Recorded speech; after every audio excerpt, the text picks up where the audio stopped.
I've heard some people say, when I get something like 20 million, I can even become crazy. Why do you go crazy? Because of money. That means you cannot handle money. So I'm here to teach you how we are going to move through this journey of farming, and we manage to keep money, we learn how to control money, and we move on. Christine is my name. Welcome to my channel, the Principal Farmer, your real life coach, and also the path to your smiling destination. Because for us here, we believe a hungry person is an hungry one, so we are farming. I'm in my garden, my matoke behind here. It is small, but we are having food on the table. Today we are looking at how you're going to start farming without money. I did it. I've gone through it. I'm taking you through this journey, and we see how you can get this and farm with me, farm with Ruth. The best is coming out of you. Just listen to this. Pay attention to it. What are we going to do? Why do you want to start farming? That is question number one. Remember, there is no money, but you want to do farming. Why? Is it because there is scarcity of a particular item on the market, and you're like, no, I can't bridge this gap? If that is one of the reasons, please farm. Is it because you want some money out of this farming? Then that is tricky. It's like somebody giving you a cow, a young cow, a calf, and tells you that we are going to get milk out of this calf. So you'll get milk, definitely, but it requires some patience, some time frame of patience. So if it is because of money, time, patience is important here. Why do you want to farm? Is it unemployment? Corona passed through many of us. Others got infected, others got affected. The affected one, maybe your friend, your mom, your dad got sick, and you were the attendant, and because of different reasons around, you were also affected. Those who were infected, they got sick, and others have lost jobs. So is it because of unemployment and you want to farm? Please, go ahead and farm. Is it the passion for farming? Those with the passion for farming is like being possessed. We cannot control that. Just go ahead and start farming. Is it because you want to have quality food for your family? Like for me, that pushed me into farming. Every time I could reach the market and they tell me the vehicle that is bringing cabbage, it's coming 280 kilometers from here. So I could look at 280 kilometers for me to get cabbage, to get sukuma wiki. I said no. I think I need to do my own farming. I put my own food on the table. So I started farming because I wanted quality food for my family, quality food for my kids. Is it a side activity? Do you want to farm as a side activity, side income? Yes, you can also do it.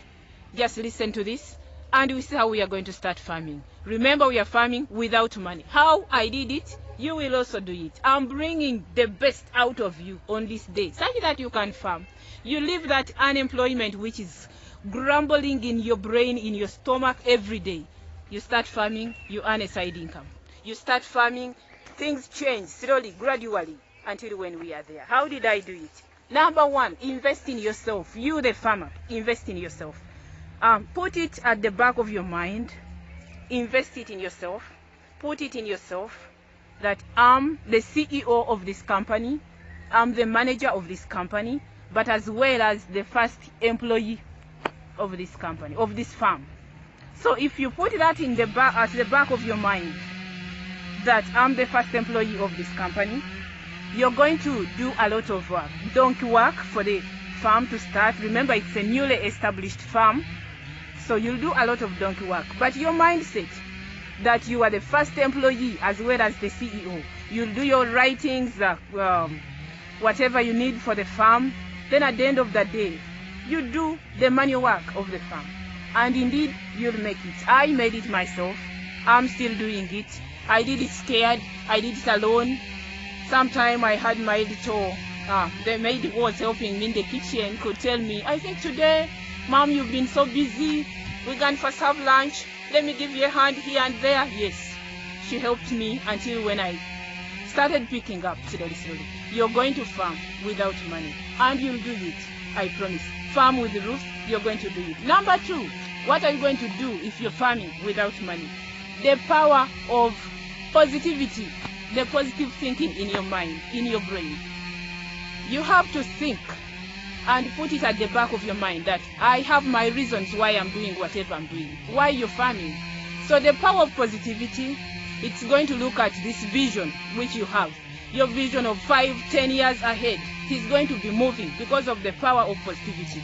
For the beginning, you may have a handful of people understanding why you're doing whatever you're doing.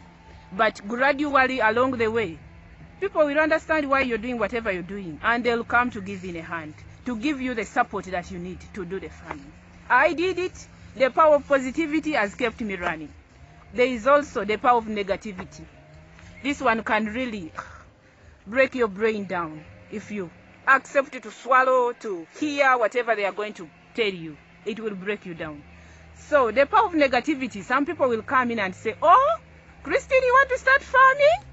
You will not manage. You look at your hands. They look like the behind legs of a rabbit. Oh, you look at your hands and say, maybe my hands look like the behind legs of a rabbit. Can a human being have the behind legs of a rabbit on his or her body? The power of negativity. Watch it. Don't give it the ears. Watch it. Continue doing your work. These people are there just to tell you, you'll not manage to do this, look for another business.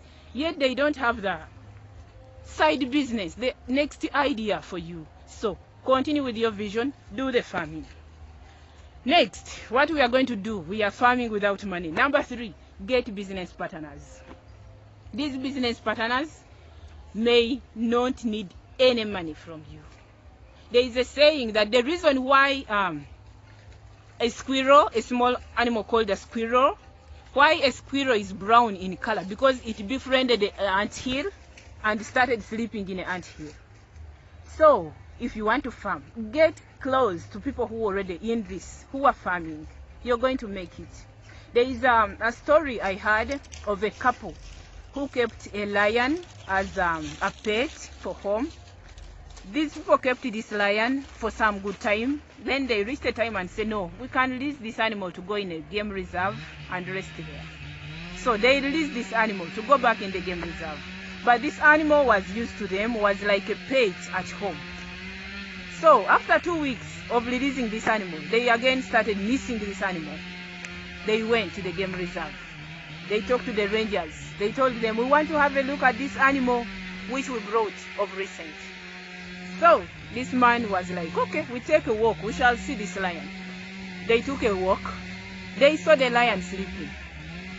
The lion jumped wherever it was. It came running towards this couple. When the lion reached, the woman entered in the car, closed herself in the car. The man stayed with the ranger, and the ranger was like, in case it tries to do any harm, I'll just shoot it. Oh, the lion came and sat on the feet of this man. So this man had befriended this lion. This couple had befriended this lion. It was not a lion anymore. It was now an animal for home, a pet. So you're going to farm, get partners, and you'll be like this lion and this couple. You'll be like the squirrel and the anthill. You'll manage farming. I remember when I started farming, I didn't have enough seeds and I wanted to put some maize. I talked to a neighbor. I told her, please, can I get some maize from yours which you dried last time? The woman carried for me something like 4 or 5 kilos, and I planted them. I gave them very good manure. I even got a bigger yield than what she had got. Then at the end of the season, I said, no, these people helped me in a particular way.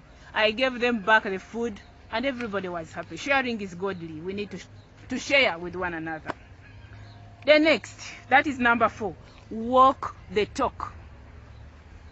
You're going into farming, your business is going to grow big. Remember, there are people, there are partners who may come in your way to support you in one way or the other. When I was opening my farm, we are farming in the semi-arid areas of northern Uganda. But I had to talk to somebody that, please, I think I need some manure from your farm. This is a farmer for birds, chicken. I wanted the chicken dung to open up my farm. The gentleman told me, I have the manure. I told the man, I don't have the money to pay for you for this manure, to pay for this manure, because it was a lot of it. The gentleman told me, when you get my money, remember to pay my money. I said, yes, when I get the money, I'll pay you. I picked the manure. I brought it at the farm. Remember, I told you in one of my videos that this land we are using today, your great-grandfather used it. Your grandfather used it. Your father used it. You're the same person now also using this land. So they need to support. The land needs some manure to yield the way we want it to yield. So I got the manure. Some 2 months down the road, I got a very nasty accident. I still have some signs of victory. A few of them. Signs of victory. But I'm moving on. So this accident, it broke me down in a way that I couldn't do a lot of work. Remember, I had a date for manure to pay. So I called this gentleman. I told him, man, I'm going through some situation, so I can't help myself right now to pay you. But I promised you I'll bring your money. So I got some money after some time. When I regained a bit, I paid this money. The man was so happy. The gentleman was grateful. He said, the next time I get some of these things from my farm here, I'll just send them to you. So farming, we don't necessarily need money to do it. Farm with Ruth. I'll bring the best out of you and your farm. And you'll be somebody. You'll be somewhere. The last but not the least. I know some people were like, oh, she has talked enough. But the last and not the least. It's from the Bible. The book of Numbers, chapter 14, verses 8 to 9. It says, if the Lord is pleased with us, he will take us there. Remember, you have a vision of some years to come. God is going to take you there. You don't have the money. You need rain. You need sunshine in a measurable way, in a balanced way. So it is God to provide for you this rain and the sunshine in a balanced way. So put everything before God as you're going to farm. As I've given you all these guidelines you're going to follow. Please remember, it is God to take you there. Don't forget to tell him that God, I'm farming. He will take us there when he's pleased with us. I wish you God's blessing. I pray you enjoy this video.